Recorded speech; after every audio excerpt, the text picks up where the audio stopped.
Martín, ya estamos en comunicación telefónica con Joana Duarte, quien es candidata a primer suplente de los diputados nacionales del Frente Chaqueño de nuestra provincia. Bienvenida a la mañana de Atlantis FM, Sensación FM y Eclipse FM. Martín Sánchez y Walter Mespulet te saludan. Joana, ¿cómo estás? Buen día.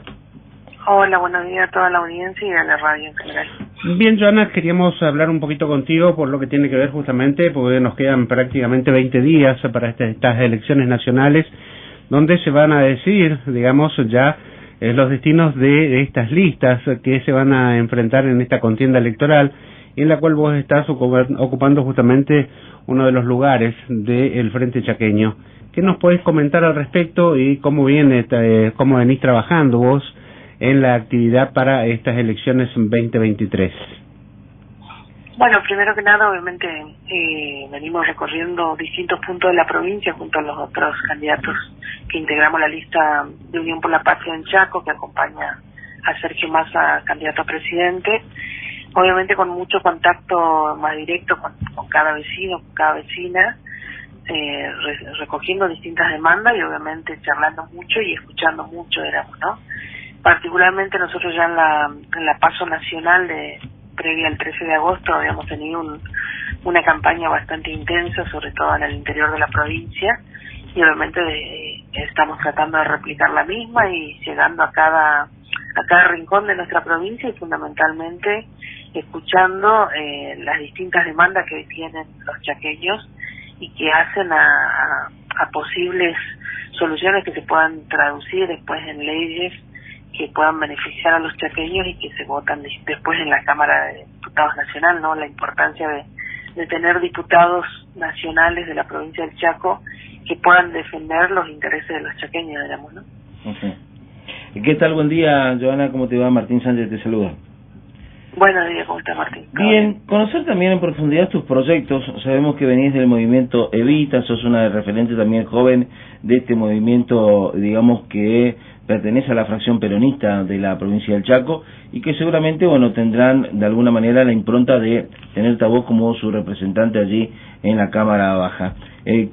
¿Cuáles son tus proyectos? ¿Cuál es básicamente tu idea en llegar justamente a conseguir una postulación y ahí obviamente trabajar sobre la base justamente de los ideales? Bueno, particularmente nosotros venimos trabajando hace mucho tiempo con un sector que en nuestra provincia es un sector muy dinámico, que son los trabajadores de la economía popular, y que es un sector que en nuestra provincia representa aproximadamente, hay casi 100.000 trabajadores que se desarrollan en los marcos de la economía popular o de la economía o del trabajo informal, digamos, ¿no? Una de las demandas que efectivamente creemos centrales a resolver o a ir pensando distintas normativas que aborden las nuevas formas de trabajo, que es un poco más el trabajo en relación más comunitaria, el trabajo que se han generado distintos trabajadores cuando se fueron quedando por afuera del mercado formal, y que efectivamente hay que construir nuevas normativas y nuevas leyes que puedan ir en el marco de ir en un proceso progresivo hacia la formalización de estos trabajadores, digamos, ¿no? En ese sentido, obviamente, Sergio Massa, en la PASO nacional, ya ha ido con distintas medidas mostrando un poco el camino que plantea Unión por la Patria para este sector, que es un poco ir hacia la formalización. Bueno, se ha planteado el lanzamiento del monotributo social productivo, que es un primer paso de ir registrando a los trabajadores que se desarrollan en distintas actividades por fuera de los marcos de la formalidad o del empleo formal, y que sin dudas que eso en nuestra provincia es una de las demandas centrales, poder ir generando los marcos de formalidad para trabajadores que se desarrollan, por ejemplo, trabajadores ladrilleros, trabajadores pescadores, trabajadores de manufactura o emprendedores, o aquellos trabajadores que los conocemos que hacen distintas changas, pero que efectivamente no tienen el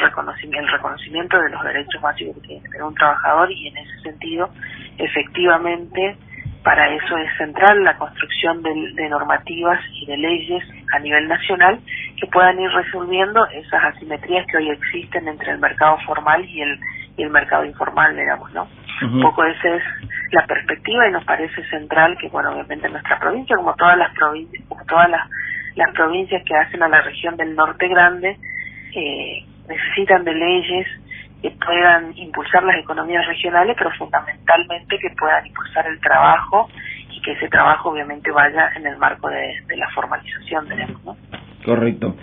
Joana, ciertamente de la provincia y en tu figura también vienen trabajando con eso, precisamente porque, bueno, bien sos vos también del desarrollo de la economía de emprendimiento y recién decía vos también, hace falta, bueno, una proyección de política a nivel nacional. Hoy por hoy, ¿el gobierno actual tiene algo, digamos, dentro de esta agenda, digamos, de proyección o se han, digamos, quedado, como se dice en la jerga, colgado justamente con respecto al desarrollo justamente de las economías regionales?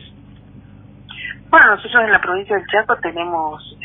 normativas de vanguardia en cuanto al sector y fundamentalmente a partir del 2019 el gobierno provincial o el gobernador en realidad con una decisión política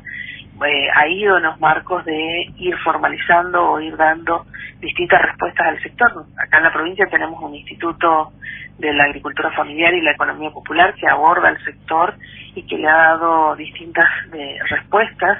que han ido potenciando, por ejemplo, a los consorcios de servicio rural o los consorcios ladrilleros, que han tenido distintas políticas públicas desde el Estado provincial que han ido en el marco de potenciar al sector, pero fundamentalmente de reconocer el trabajo y reconocer los derechos de estos trabajadores y impulsar distintos programas que fortalezcan sobre todo la financiación para adquisición de herramientas, para adquisición de insumos que puedan potenciar la producción del sector, digamos, ¿no? Eso sin duda en nuestra provincia ha sido vanguardia y bueno, y también efectivamente espero que el próximo gobierno provincial no retroceda en esos derechos, digamos, ¿no? Me preocupa enormemente que por ahí, por desconocimiento del sector que tiene el gobernador electo, que dice que por ahí una de las áreas que van a cerrar es la área de economía popular en la provincia, hablaría muy mal de desconocer un sector que, como decía, es muy dinámico en el desarrollo de la economía chaqueña y que sin duda desde el Estado debe haber un acompañamiento y que en ese marco, desde el 2019 a la fecha, nuestra provincia, como te decía anteriormente, a partir de una decisión política de Jorge Capitanich, ha ido proyectando al sector. Hoy tenemos distintos trabajadores que se desarrollan en la economía popular que tienen un impulso desde el Estado provincial. Y a nivel nacional también ha habido distintas medidas que se han ido proyectando, como esto que te decía del monotributo social productivo, pero también hoy existe a nivel nacional un registro nacional de trabajadores de la economía popular que le permitió al Estado registrar a estos trabajadores, saber en qué actividad se desenvuelven, georreferenciarlos, saber dónde trabajan, en qué provincias se desarrollan o cuáles son los mecanismos por los cuales se organizan, digamos, ¿no? Esas son decisiones políticas que ha tenido un gobierno nacional también en el marco de ir reconociendo derechos y fundamentalmente construyendo las herramientas que puedan acompañar al desarrollo del mismo, digamos, ¿no? Joana, te pregunto porque a nivel nacional vos estás bajo la línea de lo que es Emilio Pérsico, ¿no? En el movimiento Evita, sí. Sí. Bueno, con respecto a eso justamente te pregunto, ¿cómo sería un plan de inclusión de todos estos movimientos sociales y sus trabajadores de la economía, digamos, informal a un mercado laboral digamos, ya permanente y donde tengan justamente un resguardo para lo que es la seguridad social de todas estas familias? Primero que nada, yo creo que hay que cambiar la perspectiva, digamos, ¿no? Primero que nosotros planteamos que efectivamente las políticas tienen que estar impulsadas con una perspectiva de fortalecer el desarrollo productivo del sector y no enfocadas en el mero asistencialismo, digamos, ¿no? Nosotros a nivel nacional, bueno, Emilio Pérsico desde la Secretaría de Economía Social del Ministerio de Desarrollo Social de la Nación ha ido planteando o se han ido llevando adelante distintas herramientas que van en ese sentido de potenciar la producción y los niveles productivos del sector para ir hacia la formalización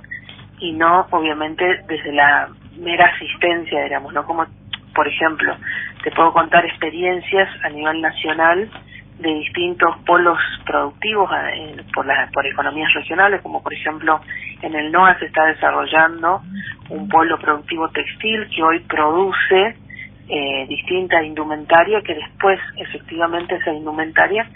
se le vende al privado y también se le vende a los sectores públicos, diríamos, ¿no? Eso impulsado con políticas de fortalecimiento, fundamentalmente con el acceso al crédito,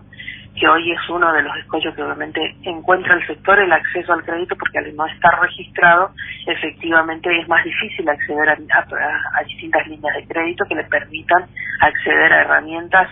que le puedan dar mayor volumen a la producción. Digamos, bueno, el monotributo social productivo, que es una de las medidas que ha anunciado Sergio Massa ahora hace poco, en agosto, es una de las herramientas centrales para ir resolviendo esa asimetría que pueda permitir el acceso a esas líneas de crédito que por ahí hoy no la tiene el sector, digamos, ¿no? Entonces me parece que lo primero es cambiar la mirada y cambiar el objetivo, diríamos, ¿no? Muchas veces yo escucho a diferentes dirigentes de la política en general que hablan con mucho desconocimiento del sector y plantean esto de voy a transformar los planes sociales de trabajo. Bueno, primero que nada el trabajo ya existe, digamos, lo que debe hacer el Estado en realidad es construir las herramientas para que ese trabajo sea un trabajo formalizado, vaya en la lógica de ir hacia el traspaso, así, en muchos casos al empleo formal, y en otros casos, efectivamente, construir las herramientas que puedan desarrollar distintas líneas de producción que hoy se dan en los marcos de la informalidad, pero que efectivamente eso tiene una lógica de ir en el marco de resolver el acceso a los derechos que hoy le faltan a estos trabajadores, digamos. Joana, se pregunto también porque, bueno, dentro de lo que es la actividad parlamentaria, ¿cuáles serían, digamos, tus principales objetivos para el cuidado de los recursos naturales de nuestra provincia? Bueno, sin duda nuestra provincia tiene una situación con la cuestión de la deforestación, diríamos, ¿no? Que es efectivamente el cuidado de lo que nosotros llamamos la casa común. Sin duda las normativas nacionales que efectivamente debieran ir en el marco del cuidado del medio ambiente son uno de los objetivos centrales, no solamente de nuestra provincia, de quienes integramos la lista de Unión por la Patria de nuestra provincia, sino de Unión por la Patria en general. Ya lo viene diciendo nuestro presidente, a nosotros no nos da lo mismo como si a otros candidatos a presidente que dicen que no les importa la contaminación ambiental, la contaminación de los ríos, en pos de dejar librado todo eso al mercado, digamos, ¿no? Nosotros creemos en el desarrollo productivo de nuestras economías, pero obviamente con una fuerte perspectiva de cuidado ambiental, digamos, ¿no? Sin duda que eso se ha visto reflejado, por ejemplo, cuando se dio distintos debates en la Cámara de Diputados. Unión por la Patria siempre ha impulsado proyectos, en este caso, bueno, en ese momento nos llamábamos Frente de Todos, pero nuestro espacio político siempre ha impulsado proyectos que vayan en pos de defender la cuestión ambiental y fundamentalmente del cuidado de la casa común en la cual vivimos todos, y que efectivamente nos cabe la responsabilidad de generar normativas que vayan en esa medida, digamos, ¿no? Joana, te pregunto también sobre, bueno, Capitanich ratificó obviamente la conducción de caras al rumbo del 2022 en lo que es la campaña nacional. ¿Cómo lo ves a Capitanich hoy, después de la derrota obviamente en la provincia, y si el ánimo dentro del partido atiende a que lo sigan obviamente catapultando como líder político dentro de la provincia? Bueno, primero que nada creo que no está en duda el liderazgo de Jorge Capitanich dentro de lo que es el espacio político que representa el Partido Justicialista, pero un poco más amplio el Frente Chaqueño, digamos, ¿no? Y sin duda que es muy bueno. Anoche tuvimos una reunión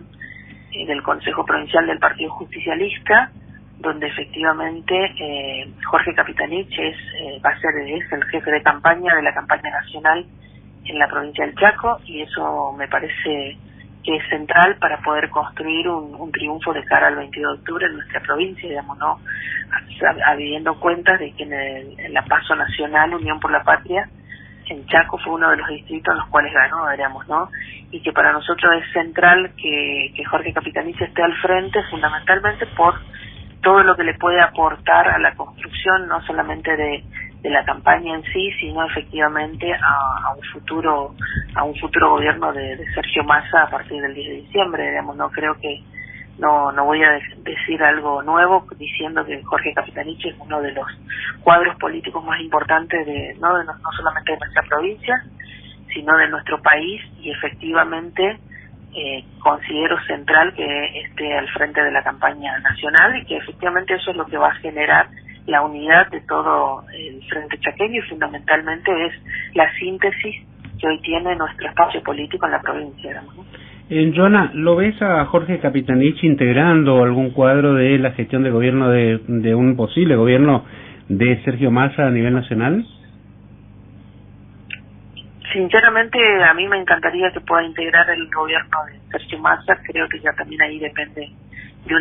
una decisión de él, y obviamente seguramente desde el gobierno de Sergio Massa, un futuro gobierno de Sergio Massa, yo creo que cuadros políticos y técnicos como el que representa Jorge Capitanich es uno de los que a cualquier gobierno lo quisiera tener adentro, ¿no? Correcto. Joana Duarte, candidata a diputada nacional por la lista Unión por la Patria, muchísimas gracias por este contacto con nosotros, ¿sí? Bueno, muchas gracias por el espacio y un saludo a toda la audiencia. Así que buena jornada.